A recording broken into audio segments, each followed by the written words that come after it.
Are you a podcaster? Maybe you've got that big idea and you're looking for a network to join. The multi-award-winning Ozcast Network can get your content to eyes and ears all over the world. Join now for the first month free, and you could be featuring this sound at the beginning of your podcast. Ozcast. Simply head to ozcastnetwork.com for details. Many years ago, I met with a lovely couple who told me they were having trouble with their 14-year-old son. He was argumentative, rude, and didn't listen to them. They agreed as a family to come and work with me and learn about their MBTI personalities. When we worked out their different personality types, we discovered, after much discussion, that their biggest area of discord with their son was organisation. He was a judging type who loved structure and order. He was frustrated and upset that they rarely got him to school on time or any other appointment for that matter. He was always late. He was annoyed because documents in his diary weren't signed in time, and no matter how much he asked them. There were no expectations or routines in the household. He just felt like his life was in constant disarray and disruption. He felt unheard and uncared for. Such a different view of their parenting was a shock for his parents. They're perceiving types, unstructured and easygoing, and they thought they were wonderful parents. They never put any pressure on their son, as they didn't want to stress him. They didn't care whether he was on time or not. They didn't worry about whether he did his homework straight away. They wanted him to live a carefree life. They thought they were doing the right thing in a world that's so full of expectations. Only problem, they hadn't checked in with him to see what he wanted. What came out from the introduction of type was very important. It was that he was a very structured child. He loved getting to school on time. Even early was great. He wanted to have someone sign his diary on time. He wanted people to have expectations about scheduling at home. This blew his parents' mind. They were so busy thinking they were doing the right thing for him. With a new understanding of each other, a list was made by all of them that covered most of the important points for him, and it was put on the fridge as a reminder. Both parents agreed to do their best, and he now understood that they weren't out to undermine him, but were acting out of their natural personality preferences and love. 5 years down the track, when I caught up with them all, they joke about it, but they're all on the same page. They understand their son's needs and wants, and he gets them too. They've all felt, heard, and understood. Personalities are so different and so unique, but we have so many tools that we can use to help us understand our kids and ourselves on our parenting journey. I get countless questions about different kids and different personalities. I'm Kate Mason, and welcome to Parenting and Personalities. This is the podcast that connects you to the ones you care about the most. Today I'm flying solo, and I'm going to answer a couple of the most frequently asked questions that I hear.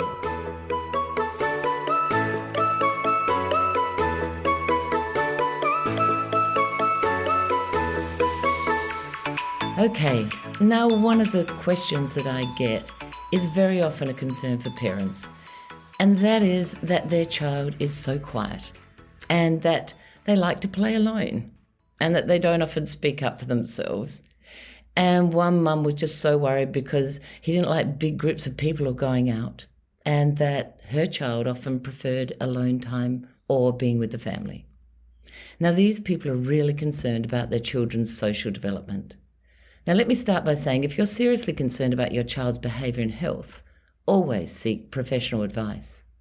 In today's world, though, it's really common to self-diagnose how many things we perceive as wrong with us or our children with the help of social media. I mean, let's face it, doesn't TikTok have all the answers? Subsequently, when you look at your child's preferences and behaviours, many people automatically assume that they're odd, part of a syndrome, or that they might need fixing. Now, today I'm discussing the behaviours and natural preferences that your child's displaying and how they may just be part of their natural personality type preference. And in this instance, the children that we're describing, or the adults, could be those with an MBTI preference for introversion. The MBTI preference pair, extroversion and introversion, describes whether a person tends to focus on the outer world, that's extroversion, or their inner world, introversion, to gain their energy. An MBTI introverted child typically exhibits a set of characteristic behaviours and preferences that match those that I have mentioned, that distinguish them from their extroverted counterparts. Now, it's really important to note that every child is unique, and their personality traits may vary between a broader framework of introversion. So let's take a look and see whether these descriptions of the introverted preference suit your child's social preferences. Let us see how you can support your introverted child in a social environment rather than stress both you and your child out with your expectations. Now, introverted children tend to spend a lot of time in their own thoughts, and they can be really quiet. They often prefer to think deeply about things before expressing their ideas or opinions. So give them time. When it comes to playing, introverted children often exhibit a sense of self-sufficiency, and they might be really comfortable entertaining themselves. And they play happily with solitary activities, and they find great joy and fulfillment in their own company. You may not believe that, but it is really true. This energizes them. My son Jack's an introvert, and as a child he played very happily with his toys and games by himself for hours. Being surrounded by other children was not his idea of a good time. Unlike many extroverted children who gain energy by social interaction, the idea of being in large groups or spending excessive amounts of time with others can be draining for introverted children. Now, as an extroverted mother, I was initially unaware of this. I packed Jack's days with my friends, their children, my relatives, thinking that he would eventually love a big crowd. Little did I know how stressed I was making him. It wasn't until I learnt about introversion and extroversion that I realised the external world where I get my energy from was totally different to his. Once I'd studied the MBTI, rather than pushing him into social situations, I knew I had to pull back and look at his socialisation through different eyes. I realised then that my husband was an introvert as well, but it's interesting because he also used to worry about our son's need for downtime and his lack of enthusiasm when it came to playing with others. It was interesting because he himself doesn't actually enjoy having others around either, unless they're well known to him. However, our expectations today are that children should enjoy mixing with others. After all, it's an extroverted world that we live in. We're all expected to go out into it, to play and work and be energized by it. But this is not the truth. I want you to think about yourself for a minute. Where do you get your energy from? And then I want you to think about your children. Are they different or like you? It's important to know and understand yourself, as it will help you understand your child before you make judgment on them, their socializing, and their friendships. Have you worked it out? Let's take a look at the introverted child and how we can help them socialize successfully while ensuring their energy needs are met. Now, for a start, acknowledge and respect your child's need for quiet and alone times. Avoid pressuring them into social situations that make them feel uncomfortable, as this may cause them stress and anxiety. Remember, introverted children often have a small circle of close friends, rather than a really wide network of acquaintances. So instead of pushing large group activities or gatherings on them, you can help them to build their social skills by one-on-one interactions with close friends or family members who understand and respect your child's personality. However, when doing this, do make sure that your child likes the people you're inviting into his friendship group, because no matter how small the circle of friends, if your friend doesn't like their company, this isn't going to solve the problem. There were so many children that my son really didn't want to have or be there in his close circle of friends. Ask your child, who might be the best person to have around, rather than using your idea and your perception of who is right or wrong for them. These intimate settings may help your child feel more at ease and encourage them to engage with others. Now, let's not get too excited about the sharing and playing together happily if your child is below 5 years old. At this early age, this isn't developmentally happening for them. In fact, I discuss this with adults. Sharing isn't something that we all like to do. I don't know that even as older people, we like to share our possessions with others either. So please remember this in that whole process of the expectations of your child's socialization. With your introverted child, Understand that they've participated in a large group activity or when they've been out for a long period of time extroverting, they will need downtime to regain their energy. Now, this amount will be dependent on the individual child. It might be an hour, 4 hours, a full day. It's a good idea to ask them how long they need. I know many adults I've spoken to say it can take them up to a week to re-energize. Remember, there's nothing wrong with these people or your child. There's no right or wrong. It just depends on where they get their energy from. Recognizing their need to re-energize is one of the most important things you can teach your child. Introverted children are also internal thinkers and usually take their time when making decisions because they like to weigh things up and consider all possibilities. And very often they don't share their thoughts unless asked. They may prefer to think through situations before answering or taking action, and they have a more cautious approach to new experiences. You might be interpreting this as shyness or lack of social skills. It's not. Stop and think. Does your child need time for these processes? And how can you take this into consideration as a parent? When asking your introverted child to make a decision or give an answer, give them time to think about what's being said or asked. And if you want a response to your question, give them a deadline. If you don't, you might not get an answer. Once again, remember this is not your child being antisocial. It's a part of their personality introvert preference. Now, having said all this, it is an extroverted world, and exposing them socially is so important. You have to teach them social skills and stretch them. While your child might not be comfortable in big groups, it's still important to encourage healthy socialization. So starting with those smaller social settings and gradual exposure to bigger groups will help them build confidence over time. But remember, their solitary time is very important. When expressing themselves, introverted children might find it easier to do it through writing rather than speaking. Conveying their thoughts, feelings, and ideas through the written word allows them to articulate their inner world with greater clarity. While your child might be quiet, it's essential to encourage and support their self-expression in other ways. Designate a place where they can relax and read and engage in activities they enjoy without feeling overwhelmed.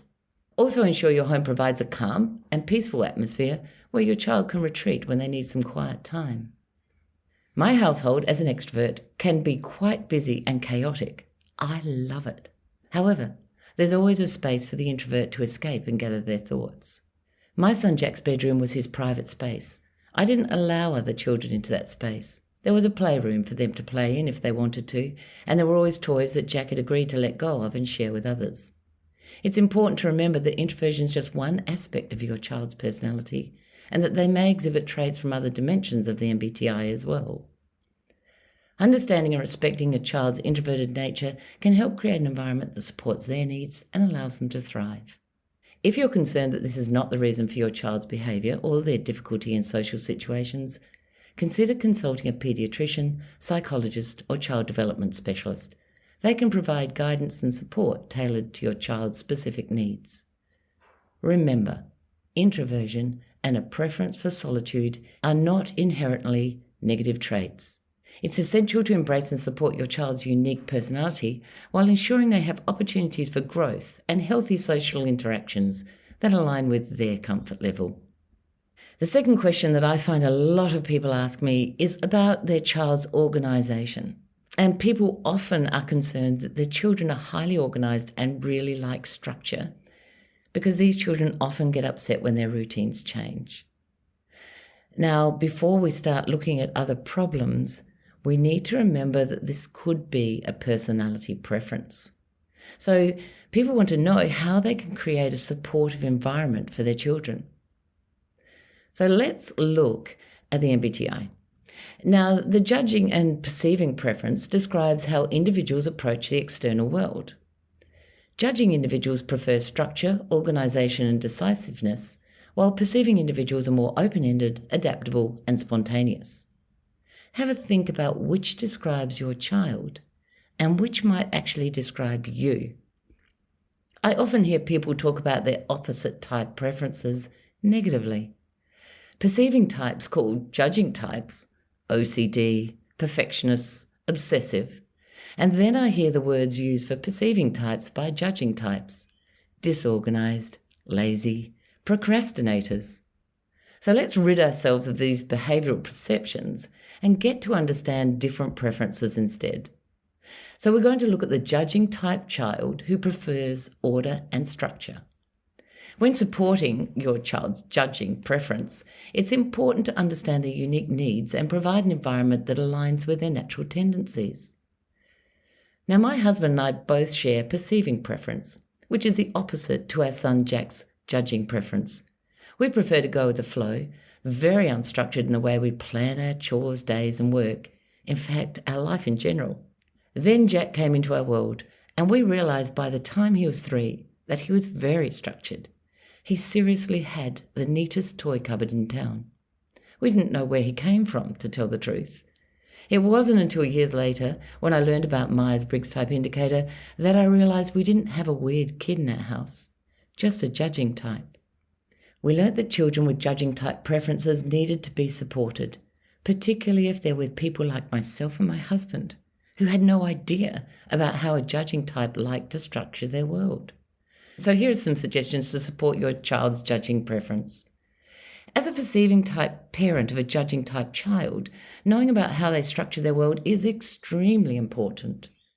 Children with a judging preference typically appreciate structure, order, routine, and predictability. As a parent, create a structured environment by establishing consistent schedules and clear expectations. For example, set as many routines in place as possible in your everyday household. Regular meal times, bedtimes, study times, and don't forget, free times. When my son was young, I would snuggle him into bed at night and he would say to me, "So, Mummy, what are we doing tomorrow?" I would have no idea, so I'd list out the things I thought we might be doing, and he would settle down and go to sleep. Often at the end of the day, he would say to me, "So why didn't we do what you told me we were going to do today?" He would list off the things I'd said we were going to do and what we'd done. I honestly used to think, oh my goodness, do I have a time policeman on my hands? I realised later that it was really important to give him that structure, and very unsettling if I didn't. Knowing he was different to me at a very early age was a blessing. We came to an agreement that I would try to follow the plan I gave the night before, but if it didn't happen, he would have to accept that things don't always follow a straight line, and change was inevitable.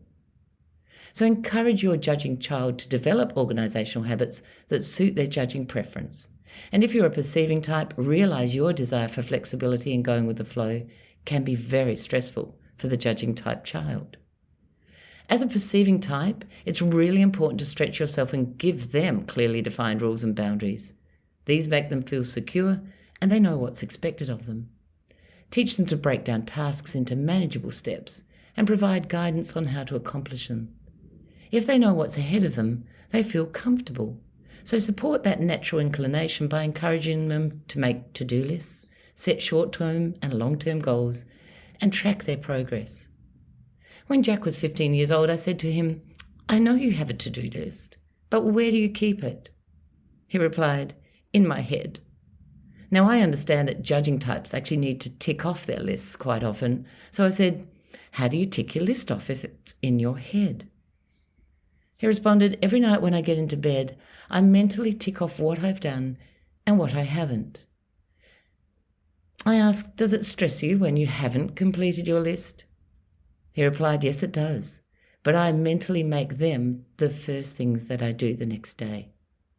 Amazing. I look at this kid and I think, you're not mine. I make lists, but nothing like that. But he is a judging type. So if your child is a judging type, please understand how important those lists are. When it comes to making decisions, judging individuals prefer to make decisions and stick to them. Encourage them to think critically, weigh up the pros and cons before making those choices. Judging children often have a strong sense of time and deadlines, and they usually seek closure and completion, because this makes them feel more in control and it reduces anxiety. So be flexible and open to those individual needs and preferences, even if they might differ from your own.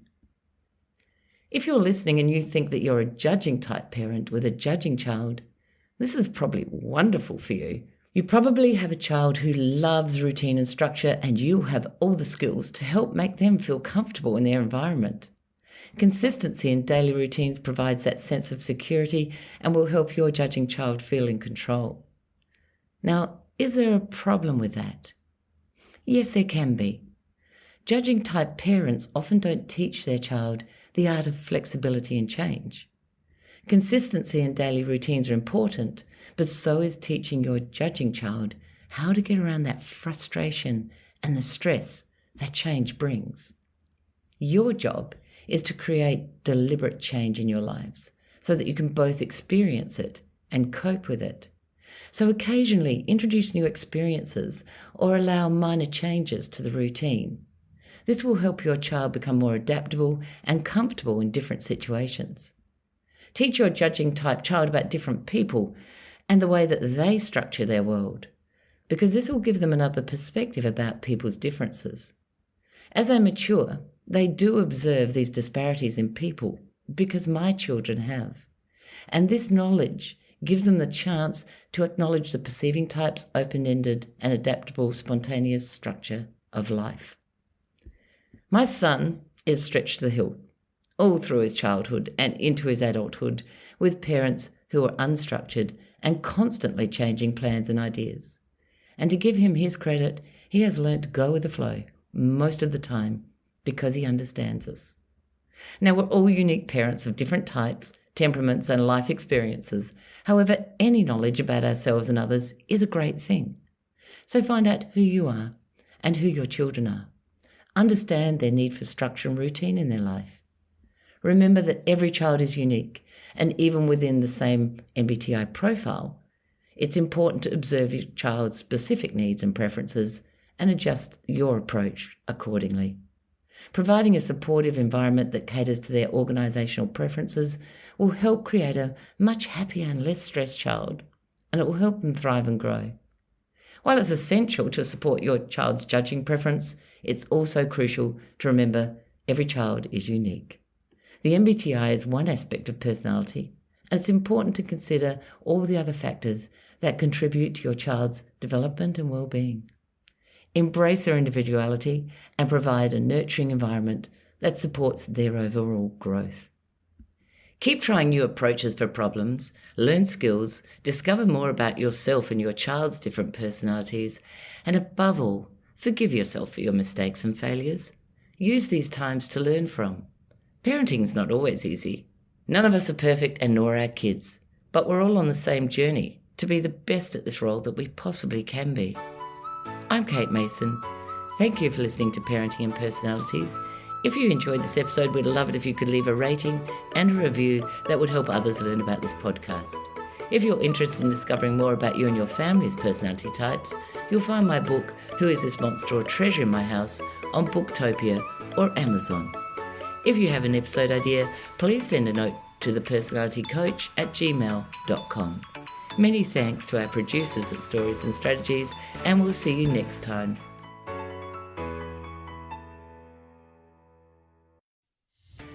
Are you a podcaster? Maybe you've got that big idea and you're looking for a network to join. The multi-award-winning Ozcast Network can get your content to eyes and ears all over the world. Join now for the first month free, and you could be featuring this sound at the beginning of your podcast. Ozcast. Simply head to ozcastnetwork.com for details.